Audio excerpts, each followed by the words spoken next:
जर तुझं body weight 70 ते 75 आहे आणि हाईट 5'4" ते 5'8" मध्ये आहे, तर भाई हा व्हिडिओ तुझ्यासाठी बनवतो.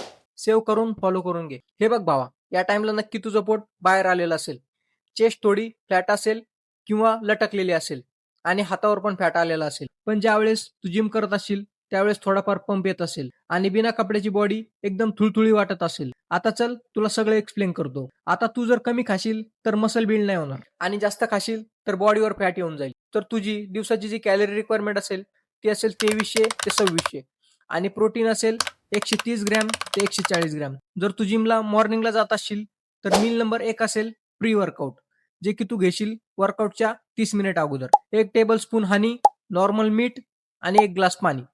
यानंतर तुझी मील नंबर 2 असेल पोस्ट वर्कआउट मील.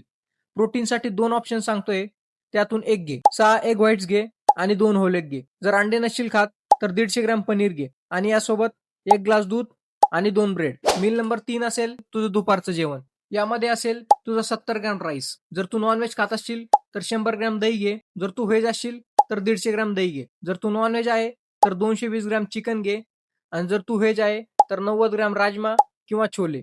आणि हे सगळे मेजरमेंट रॉ आहेत. मील नंबर 4 अंडे. जर अंडे नाही जमत तर 60 ग्रॅम सोया चंक्स घे आणि सोबत 2 ब्रेड. लास्ट मील असेल तुझी रात्रीचं जेवण. यामध्ये 2 ऑप्शन सांगतोय. जर नॉन व्हेज असशील तर 180 ग्रॅम चिकन घे आणि जर व्हेज असशील तर 140 ग्रॅम पनीर घे आणि त्यासोबत 2 चपाती. आणि जर तुला खरंच ट्रान्सफॉर्मेशन करायचं असेल तर फॉलो करून घे.